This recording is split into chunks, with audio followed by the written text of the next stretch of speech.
ذاکر نائک صاحب سے انتہائی ادب اور احترام کے ساتھ گزارش کروں گا کہ وہ اپنی ضروری بات مختصر انداز میں پیش فرمائے.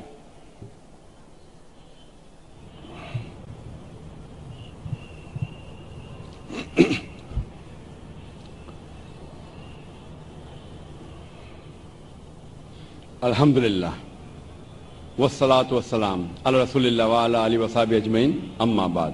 اعوذ باللہ من الشیطان الرجیم، بسم اللہ الرحمن الرحیم. قل یا اہل الکتاب تعالوا الی کلمۃ سواء بین بینکم الا نعبد الا اللہ ولا نشرک بہ شیئا ولا یتخذ بعضنا بعضا اربابا من اللہ فان تولوا فقولوا اشہدوا بأننا مسلمون. رب اشرح لی صدری ویسر لی امری واحلل عقدۃ من لسانی یفقہوا قولی. محترم شیخ سعود شریم، میرے محترم بزرگوں اور میرے عزیز بھائیوں اور بہنوں اور پیس ٹی وی پہ دیکھنے والے کروڑوں ناظرین، السلام علیکم ورحمۃ اللہ وبرکاتہ. جیسے آپ جانتے ہیں کہ اکثر میں تقریر اور سوال جواب انگریزی میں کرتا ہوں. چند موقع پہ کوشش کرتا ہوں کبھی کبھی تقریر یا سوال جواب اردو یا ہندی میں کروں. کیونکہ میری تعلیم انگریزی میں ہوئی ہے تو ظاہر ہے کہ اس آج کے سوال جواب کے سیشن میں کافی غلطیاں کروں گا. اسی لیے سوال جواب کے سیشن کے پہلے ہی میں آپ سب سے معذرت چاہتا ہوں اور امید رکھتا ہوں کہ آپ میرے ان غلطیوں کو نظر انداز کریں گے اور میرے جواب کے پیغام پہ توجہ دیں گے.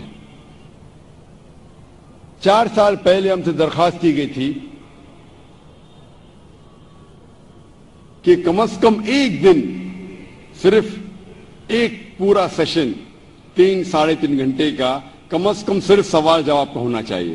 اکثر ہماری تقریر 1-1.5 گھنٹے کی ہوتی، سوال جواب 2 گھنٹے کا ہوتا ہے. پھر بھی لوگ جب کیوں میں کھڑے ہوتے کوشش کرنے کے باوجود ہم ان کی پوری پیاس نہ بجھا سکتے. تو لگاتار 3 سال سے آج یہ 5ویں کانفرنس میں چوتھی بار ہے کہ ہم 90 دن کے آخری سیشن کو ہم نے خصوصاً ایک کھلا سوال جواب کی نشست طے کی.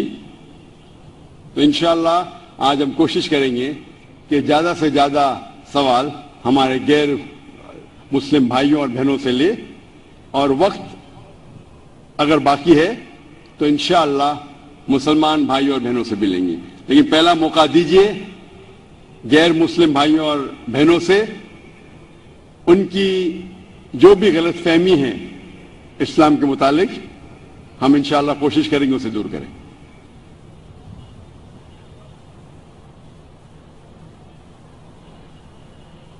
پہلا سوال مائک نمبر 1 سے غیر مسلم بھائی جو ہیں وہ کر سکتے ہیں. میرا نام ہے رانا صاحب شندے. میں BST میں ورکشاپ دادر ورکشاپ میں کام کرتا ہوں. میں میری طرف سے سبھی بھائی بہنوں کا نمسکار چاہتا ہوں. بھائی صاحب ذرا واپس سے سوال پوچھ سکیں گے؟ دھیرے سے اور زور سے، تو اونچی آواز میں پوچھے. میرا سوال ہے تو میرا بچہ 28 برس کا ہے، وہ متی مند ہے. میرا بچہ خالی کھانا پینا چاہتا ہے، سونا چاہتا ہے، کچھ بھی کام کرتا نہیں. ماں باپ کو غصے سے کچھ بھی بول سکتا ہے اور میں اس کے لیے بہت علاج کیا پرنتو اس کا کوئی فائدہ نہیں ہوا ہے میرے کو. اس لیے میں آپ کی عدالت میں آیا ہوں. آپ میرے سوالوں کا جواب دیجیے. میرا بچہ کچھ بھی کام کرتا نہیں، خالی گالی دیتا ہے. تو میرا کیا مقصد ہے؟ اور دھنیہ واد. بھائی صاحب نے سوال پوچھا ہے کہ اس کا بچہ 28 سال کا ہے اور کچھ بھی کام نہیں کرتا ہے، صرف سوتے رہتا ہے، گالی دیتا ہے، بات نہیں مانتا ہے، تو میں کیا کروں؟ آپ ان کے والد ہیں تو آپ کا فرض ہے کہ آپ اچھی سے اچھی تعلیم دیں اسے. آپ یہ جس طریقے سے قرآن مجید میں کہا گیا ہے کہ آپ کے بچے آپ کے لیے فتنہ ہیں, آپ کے لیے ایک امتحان ہے, تو آپ اپنے امتحان میں پورے طریقے سے سفلتا پانے کی کوشش کیجئے. آپ کو آپ کا دھرم پورا کرنا چاہیے, آپ کا جو کام ہے, آپ کا جو فرض ہے پورا کیجئے. آپ بچے کی دیکھ بھال کیجئے, اسے اچھے تعلیم دیجئے اور کوشش کیجئے کہ اس کو اپنے ایشور, اپنے بھگوان, اپنے اللہ کی طرف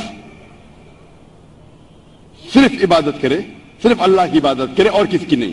یہ آپ کا فرض ہے. دیکھو کہ اس کے صحیح ایشور, صحیح خالق کے بارے میں اسے کہو, اور اس کے بعد آپ کے محنت کے بعد بھی اگر آپ کا بیٹا اگر نالائق نکلتا ہے, آپ کو اپنا فرض پورا کرنا چاہیے, آپ امتحان میں کامیاب ہونا چاہیے.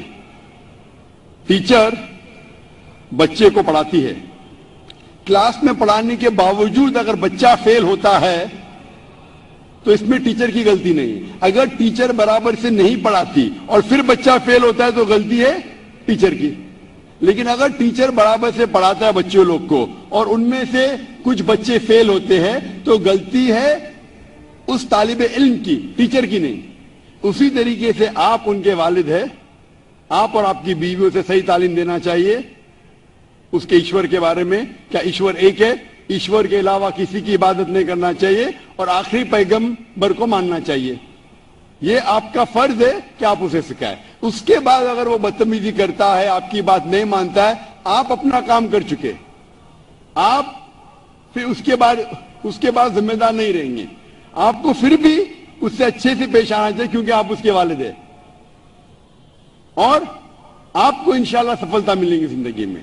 اور ہم دعا کرتے ہیں کہ اللہ سبحانہ و تعالی ایشور آپ کے بچے کو بھی ہدایت دے اور سمجھ دے تاکہ وہ اچھی زندگی بسر کر سکے. Hope the answer the question. جی, مائک نمبر 2 میں جو بھائی کھڑے ہیں وہ سوال کریں. السلام علیکم ورحمۃ اللہ وبرکاتہ. ذاکر بھائی, ایکچولی میں پچھلے 2 سال سے پیس ٹی وی دیکھ رہا ہوں. مجھے گھر میں ٹوٹلی بین کر دیا ہے پیس ٹی وی دیکھنے کی وجہ سے. مجھے پیس ٹی وی دیکھنے نہیں دیتے اور میں چھپکے سے آپ کی سیڑھی بھی دیکھتا ہوں اور چھپکے سے نماز بھی پڑھتا ہوں. تو میں آج اسلام قبول کرنا چاہتا ہوں. میرا نام عمر دبے ہے. پراپر میں سولاپور سے ہوں. اور ووڈافون نام عمر دبے. عمر دبے, یس. بھائی صاحب عمر دبے شولاپور سے ہے اور کہہ رہے ہیں کہ 2 سال سے وہ پیس ٹی وی دیکھ رہے چپکے دیکھنے کا یہ حال ہے تو کھلا دیکھنے کا کیا حال ہوگا. اور بھائی صاحب نے کہا کہ گھر کے لوگ نے پیس ٹی وی بینڈ لگا دی ہے, پھر بھی 2 سال سے دیکھ کے میرے تقریر دیکھنے کے متاثر ہو کے آج وہ اسلام قبول کرنا چاہتا ہے. میں آپ سے پوچھنا چاہتا ہوں کہ آپ ایک خدا, ایک اللہ میں مانتے ہیں؟ Of course. مانتے؟ یس. آپ مانتے ہیں کہ اللہ کے علاوہ کوئی معبود نہیں؟ بے شک. آپ مانتے ہیں کہ بت پرستی غلط ہے, مورتی پوجا غلط ہے؟ غلط ہے. آپ مانتے. آپ مانتے ہیں کہ محمد صلی اللہ علیہ وسلم اللہ کے آخری پیغمبر ہے؟ یس, آف کورس. ماشاءاللہ. آپ کو کوئی بھی اسلام قبول کرنے کے لیے زبردستی کر رہا ہے؟ بالکل نہیں. آپ اپنی خود کی خواہش سے قبول کرنا چاہتے؟ یس, بالکل, پورے ہوش اور آواز میں. کوئی بھی دباؤ, مالی دباؤ, فزیکل پریشر؟ کچھ بھی نہیں. کیونکہ زبردستی کسی کو کوئی دھرم قبول کرانا اس دیش میں حرام ہے, اور اسلام میں بھی کسی کو زبردستی مسلمان بنانا غلط ہے. لیکن اگر کوئی اپنی خود مرضی سے اسلام قبول کرنا چاہتا ہے, نہ یہ دیش آپ کو روکتی ہے, کیونکہ ہمارے انڈین کانسٹیٹیوشن میں صاف لکھا ہے, اتنی بڑی ڈیموکریسی ہونے کے باوجود الحمدللہ اس ڈیموکریسی میں کانسٹیٹیوشن میں لکھا ہے کہ every Indian citizen has a right to preach, practise and follow his religion. مطلب کوئی بھی ناگرک ہے, کوئی بھی ہندوستانی کو خواہش ہے کہ اپنا من پسند دھرم کے اوپر عمل کرے اور اس کا پرچار کر سکے. تو اگر آپ اپنے خواہش سے قبول کرنا چاہتے تو آپ کو کوئی نہیں روک سکتا ہے. آپ پہ کوئی بھی زبردستی نہیں ہو رہی بھائی صاحب؟ کوئی بھی نہیں.